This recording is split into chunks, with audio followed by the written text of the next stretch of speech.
Welcome back to Capital Tonight. Joining me now is Ed Espinoza, the Executive Director of the progressive nonprofit Progress Texas. Wanted to get all of that right.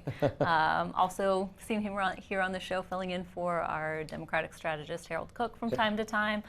Thanks for being with us, first off. Thanks for having me. Yeah, and I just, for the people who maybe don't know exactly what Progress Texas is, can you talk a little bit about the mission of your organization? Sure. So we're an online communications group, and we're a 501c4 and a 501c3 organization. And that means that we primarily work on issues. We're not a partisan group, we're an ideological group. And we focus on issues that we think are important to a growing number of Texans, but ones that aren't always represented in Texas government or by Texas elected officials. So we advocate for those issues like affordable health care, equal pay, abortion access, marijuana policy reform, and a handful of others. We primarily do it online and through the media. We have a very strong social media presence, one of the strongest in the state. We reach 1.5 million people per month. And we are one of the fastest growing groups in the state. And we like to put things out that are catchy and unique and maybe in a different tone than people are used to seeing. People who follow politics and are on Twitter, I'm sure, have seen you from time to time. You guys tweet a lot and get a lot of that information out there. How long have you been around, kind of, I guess, in terms of the need for the organization of when it started? So the organization's 4.5 years old. We'll be celebrating 5 years at the end of this year. And the start came right after the 2010 elections. And I think that there was this idea that progressives work in campaigns, and there's issue groups out there, but there isn't necessarily one place that focuses on message development and communications. And that's where the idea of Progress Texas came from, and our nonprofit arm, the Texas Research Institute. And since that time, we've been working on message development. We curate the Texas Polling Center, which is available to anybody that visits our site. And it's been going all right. We've been growing, and our support has been good. Let's dig into some of those issues. I wanted to talk to you a little bit about the Planned Parenthood investigation, what we've been talking about throughout the show, but what did you take out of today's hearing? It's interesting. Normally a hearing comes after an investigation, and this hearing came before any kind of investigation, if anyone will ever come. But I think it's fairly well acknowledged at this point that these videos were highly edited, and when you watch them in their entirety, nothing illegal is happening. Planned Parenthood is a reputable organization that works on behalf of women and women's health. And I think that this is something that conservatives have been trying to chip away at for a long time, not just in this instance, but when you look at HB2, things that happened this last session as well. This is part of a larger agenda that is being pushed by those in the anti-abortion movement.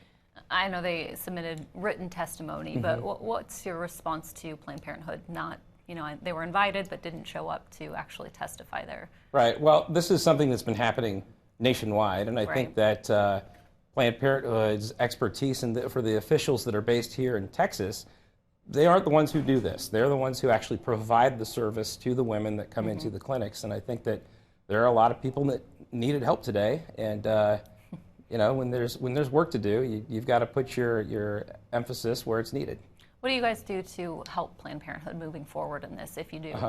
Well, Planned Parenthood, but abortion access in general, and women's health, and lots of other issues that connect with that. What we try to do is deliver messages in formats that are easy for people to understand, easy for people to access. Everything we send out is mobile friendly. People can read our materials on their phone. They're very concise. We don't have headlines that try to trick people into clicking things. We have headlines that tell people what the story is. If you don't have time to read the story, but you see the headline, you know what this is going to be about. You're going to walk away informed. We feel like there's an information gap in society in general these days, and we try to do what we can to help fill that gap. And abortion is one of those issues, especially in Texas, where I think people are constantly looking for new information on it. You've also been looking and following closely along with some of these politicians and different things that have been going on. Attorney General Ken Paxton, as we talked about with Harvey a little bit earlier, but the grand jury probe, how has your group been involved in this case, but also just kind of where do you see this going? What's your messaging here? Yeah. Well, I definitely think for somebody who's the state's top law enforcement official that he should be behaving a bit differently. I think this is the problem when you have a state that is dominated by one single party and you have straight ticket voting, is that sometimes voters will vote for someone who they don't They don't always know who they're voting for. They're pulling a straight ticket lever, and they're electing a slate of candidates regardless of their merits, but only on the basis of their party. In this case, we wound up with an attorney general who had a felony, had admitted to committing a felony prior to election.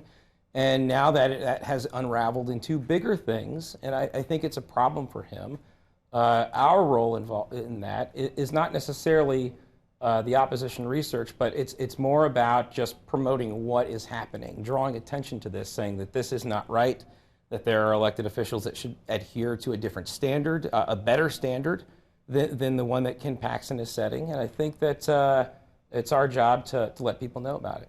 I think along those same lines, I know you've also been following along and writing, getting blurbs up and messaging up about former Governor Rick Perry's indictment, proceeding, at least the part on the abuse of official capacity, and what your group has been saying this case is about from the beginning. It's about the bribe, not the veto. Right. I guess the messaging there in terms of how you go about getting, kind of that across is just very quick blurbs as well, because it's a long, complicated backstory to all of this. Yeah, it is. And a lot of people just don't have the time or the patience to see what the backstory is. And the governor is very good at soundbiting his messages. And we have to be very good at responding in sound bites as well. So in his case, he has tried to make his indictment out to be a partisan attack on him. But it was a Republican judge who had a prosecutor with Republican ties that brought this case. Everyone involved in this case is a Republican. But to those who aren't paying close attention, Rick Perry can say one thing, and whether or not it's true, people might buy into it. So it's our responsibility to point out, hey, this is not a partisan thing. You did something wrong. It's not the veto, it's the bribe. And you have to let this case play out. And every time he's gone to court so far, he hasn't been able to get this to go away. So it's something that he's going to have to address. We only have about a minute left, and I know we've covered a lot of ground, but also, another big thing that's been in the news, and something you've been following, the arrest and death of Sandra Bland.